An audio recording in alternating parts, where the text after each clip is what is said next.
자, 지금부터는 우리가 그동안에 배웠던 일반적인 클래스, 또 추상 클래스 인터페이스 이외에 다양한 클래스의 형태를 살펴보도록 하겠습니다. 우선 데이터 클래스입니다.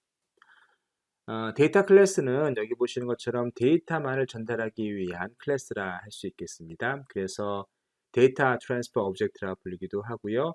자바에서는 plain old Java object라고 불리기도 합니다. 그냥 데이터만을 전달하기 위해서 만들어진 객체라고 생각하시면 되겠고요.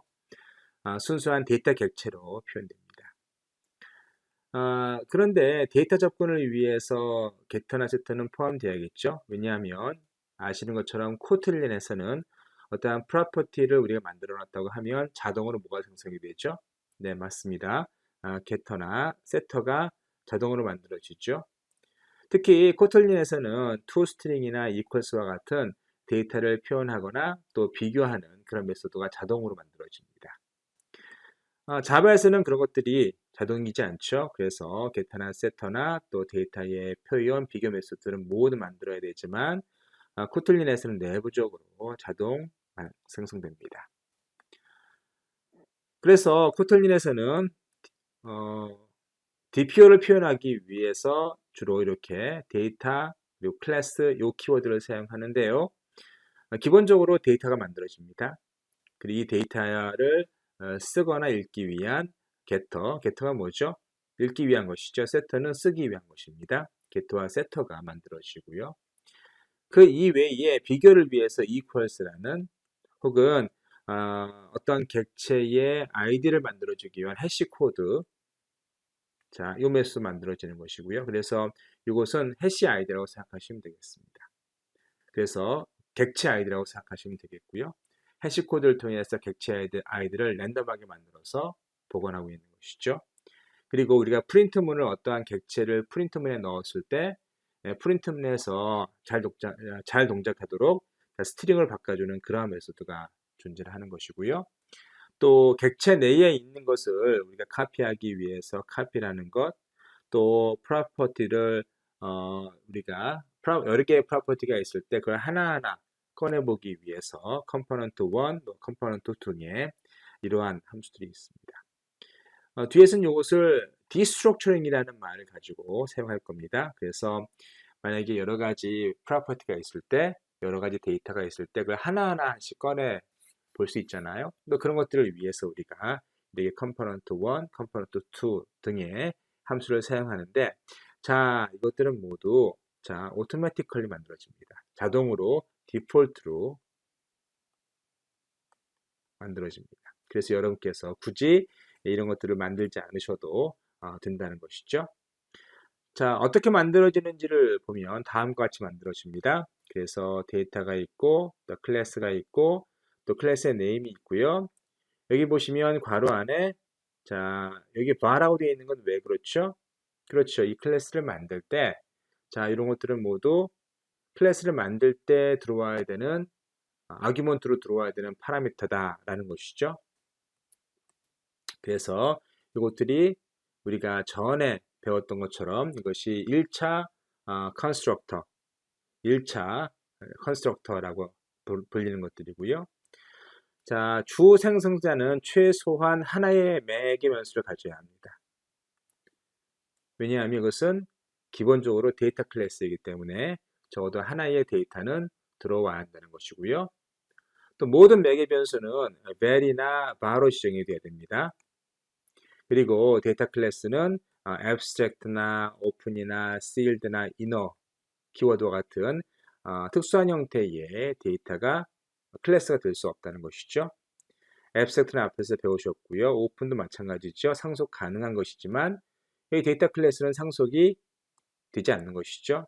그리고 뒤에 배우시겠지만 어떠한 enumeration 클래스를 위한 어떤 sealed 타입의 클래스, 또 어떠한 함수가 어떠한 클래스 내에 어떤 클래스가 포함되는 inner 키워드, 이런 것들은 이 데이터 클래스 선언에 사용될 수 없습니다.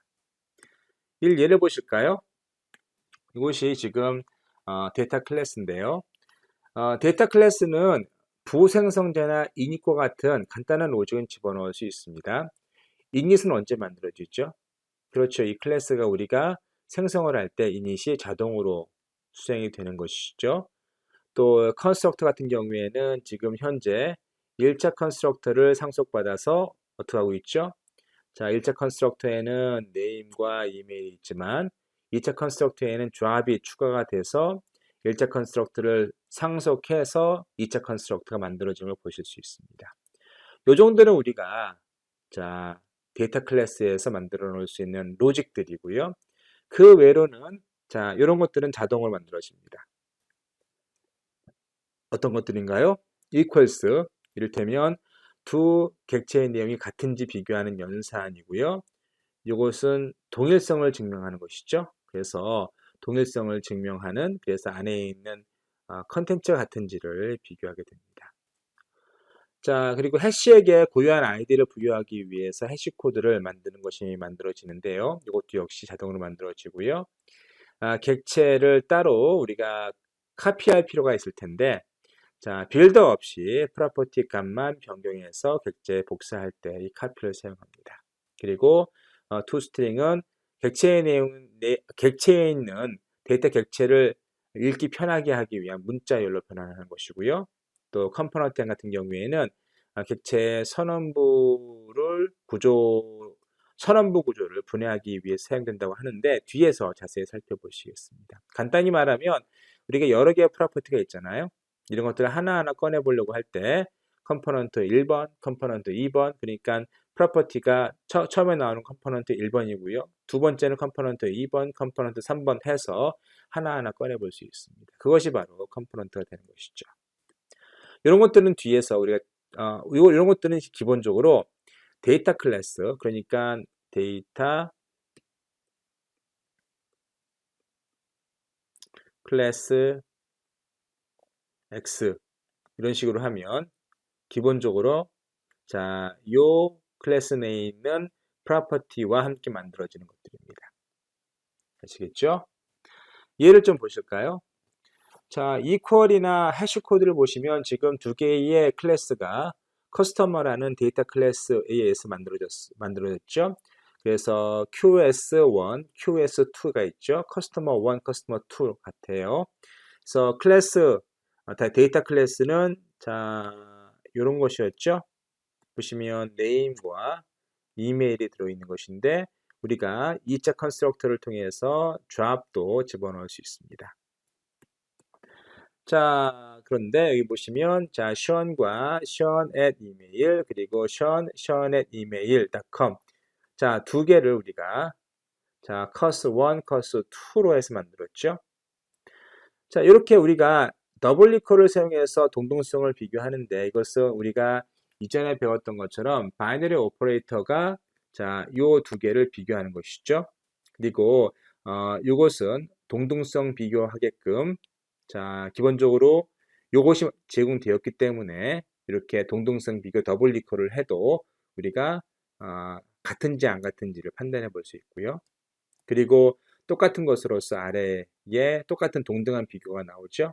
그래서 이렇게 하나, 이렇게 하나. 그래서 커스터머 1과 커스터머 2가 같아? 라는 것이죠. 누구의 그 메소드를 사용합니까? 네, 커스 1의 이퀄이라는 메소드를 사용해서 커스 2와 커스 1에 있는 내용을 비교하는 것입니다.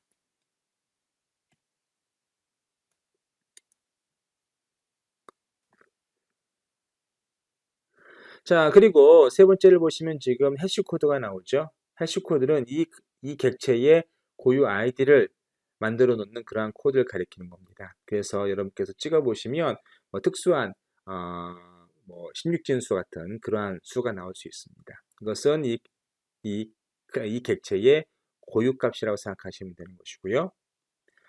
그 다음에 이제 우리가 카피라는 메소드를 사용해서 자, name을 앨리스로 바꿔서 cos1으로 카피해라 라는 겁니다. 지금 cos1이 뭐죠? 그렇죠. Sean 그리고 Sean at mail.com이죠. 그런데 여기에서의 첫 번째 파라미터가 name이잖아요. 그 name을 앨리스로만 바꿔서 이메일은 Sean at mail.com 똑같이 한 채 cos3에 할당하라는 것입니다. 자, 그래서 이렇게 해서 우리가 copy라는 명령어를 사용할 수 있고요. 만약에 우리가 여기에 name equal 앨리스를 집어넣지 않으면 어떻게 되죠? 그렇죠. 션과 션의 mail.com이 그대로 커스3에 카피가 될 겁니다. 그래서 이렇게 동일성을 증명해 보면, 그리고 equal을 통해서 비교해 보면 서로 같다라고 나오겠죠. 그 다음에 우리가 그 커스1이나 커스2에 있는 것을 프린트를 해볼 수 있습니다. 그렇죠? 여기서 프로퍼티를 프린트 해볼 수 있는데, 문제는 사실 프린트 ln 같은 경우에는 들어가야 되는 파라미터의 타입이 항상 스트링이어야만 하죠. 그래서 보시면 toString을 자동으로 우리가 만들어서 toString을 이런 식으로 만들어서 커스1에 있는 것, 커스2에 있는 것을 우리가 프린트 해볼 수 있습니다. 지금 이야기한 것들 equals나 아니면 해시코드, 그리고 copy, 그리고 toString은 모두 자동으로 만들어진 것이라 할 수 있겠습니다. 자, 이런 식으로도 우리가 커스터머, 네임, 이메일 이렇게 explicit 파라미터의 이름을 사용해서 집어넣을 수 있다는 거 보시고요. 그 다음에 destructuring입니다. destructuring은 여러분께서 아셔야 되는 것이 데이터 클래스에 적용되는 특수한 테크닉이라고 생각하시면 되겠습니다. 그래서 객체가 가지고 있는 프로퍼티를 개별 변수로 분해하는 거죠. 우리가 아까 커스1이 뭐였죠? 네임과 이메일이 있는 거죠. 그래서 커스1 같은 경우에는 데이터로 네임이나 이메일 혹은 잡까지 포함되어 있는 것. 그런데 보시면 지금 커스1을 어떤 베리어블에 어떤 뭐라고 그러죠? 이것을요? 어떤 튜플로 만들어 가지고 네임과 이메일로 뽑아내는 거죠. 그러면 커서1에 있는 것이 네임과 이메일로 하나하나 어사인이 되겠죠. 커서1을 다시 한번 보시면요. 커스터머를 다시 한번 보시면 어때요? 여기 첫 번째 프로퍼티가 네임이고, 두 번째가 이메일이고, 세 번째가 잡이죠. 만약에 우리가 여기다가 잡까지 넣었으면 잡까지 쭉 나올 겁니다. 그래서 여기 보시면 이것이 커스1이 지금 데이터 클래스고, 그것이 네임과 이메일과 잡으로 이루어져 있는데, 이런 식으로 두 개만 뽑아내라는 겁니다. 네임과 이메일로 커스1의 첫 번째 파라미터, 첫 번째 프로퍼티죠. 그리고 두 번째 프로퍼티를 각각 메일과 이메일에 어사인하는 것이죠. 그래서 이렇게 찍어 보시면 아마 커스1이 션이었죠. 그리고 션의 mail.com이 여기와 여기에 찍힐 겁니다. 그런데 특정 프로퍼티를 가져올 필요가 없을 때는 아마 파이썬 문법을 그대로 사용하는 것 같아요. 그래서 파이썬에서처럼 이렇게 언더바를 사용하는 것이죠. 이렇게 하면 나는 커스1에 있는 것을 두 번째만 뽑겠다. 첫 번째는 우리가 무시를 하고 두 번째만 뽑겠다라는 것입니다. 자, 그 다음에 나오는 것이 컴포넌트 1, 컴포넌트 2입니다. 이것은 여러분 어떻게 생각하시면 되는가 하면 어떤 프로퍼티가 순서가 있죠. 그래서 커스터머의 프로퍼티는 네임과 이메일과 그리고 잡이었어요. 그것이 첫 번째 컴포넌트, 두 번째 컴포넌트, 세 번째 컴포넌트라고 생각하시면 되는 것이고요. 커스1 컴포넌트 1을 통해서 뭐를 뽑아낼 수 있어요? 네임을 뽑아낼 수 있죠. 왜냐하면 커스터머 1의 네임 첫 번째 파라미터는 네임이고, 두 번째는 뭔가요? 이메일이죠. 그래서 name 2 equal cost1 dot customer 1을 통해서 네임을 뽑아낼 수 있고, 이메일 2 이 문장을 통해서 우리가 customer 1 안에 들어있는 두 번째 파라미터인 이메일을 꺼낼 수 있는 것입니다. 자, 이것은 데이터 객체가 많은 경우 우리가 포문을 사용할 수도 있어요. 포문을 사용할 수 있는데 보시면 어떻게 됩니까? 자, 우리가 커스터머를 이렇게 어떻게 놓아요? 리스트에 놓죠. 그래서 커스터머 1, 커스터머 2, 바, 에리카를 모두 커스터머에서 가져온 데이터 객체라면 이것을 리스트로 만들어서 어떻게 합니까? 포르룹에서 하나하나 이것들을 하나하나 뽑아서 그 중에서 네임과 그 중에서의 이메일을 뽑아서 프린트하는 거죠. 네, 아마 이것은 여러분께서 파이썬에서 많이 본 그러한 예제라 생각되는 것이고요. 그래서 기본적으로 무엇입니까? 이러한 데이터 객체가 상당수에 있는 것은 우리가 리스트를 만들어서 그것을 이런 식으로 뽑아낼 수 있다는 것입니다.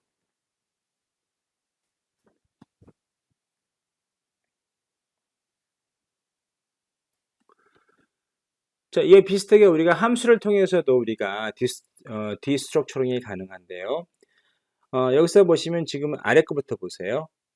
지금 어떠한 함수를 통해서 자, my name과 이메일을 투플로 뽑아내고 있습니다. 그런데 이 함수를 보시면 자, 커스터머 타입이죠. 자, 커스터머 타입의 리턴 밸류를 가지고 있는 것이고요. 아무것도 없어요. 그런데 어떠한 객체만을 리턴하고 있습니다. 사실 이것이 객체죠. 왜냐하면 우리가 커스터머가 아까 클래스였고 자, 안에 인스턴스를 만들어서 이제 리턴하는 겁니다. 그럼 그 인스턴스가 나오면서 미키에는 my name이 들어가고 자, my name에는 미키가 들어가는 거죠. 그리고 자, my email에는 자, mike@abc.com이 들어가는 것이죠. 자, 이것이 우리가 어떠한 객체를 함수를 통해서 뽑아내는 디스트럭처링 하는 그런 예가 되겠습니다. 자, 앞에서처럼 우리가 어떤 클래스를 가지고 객체를 가지고 이런 식으로 뽑아낼 수도 있었고요. 여기서의 키 포인트는 뭐예요? 이런 식으로 컴포넌트를 사용하거나 아니면 자, 괄호 신텍스를 사용한다는 것입니다. 여기서는 컴포넌트를 사용했고요. 그리고 함수도 마찬가지죠. 함수도 사실은 이렇게 자, 괄호 오퍼레이터를 사용해서 그 나오는 자, 리턴하는 것이 데이터 클래스라면 데이터 객체라면 그것의 속성들을 하나하나 따로따로 분리해서 받아본다는 그런 얘기가 되겠습니다. 람다식도 비슷하기 때문에 여러분께서 한번 눈여겨 봐두시기를 바랍니다.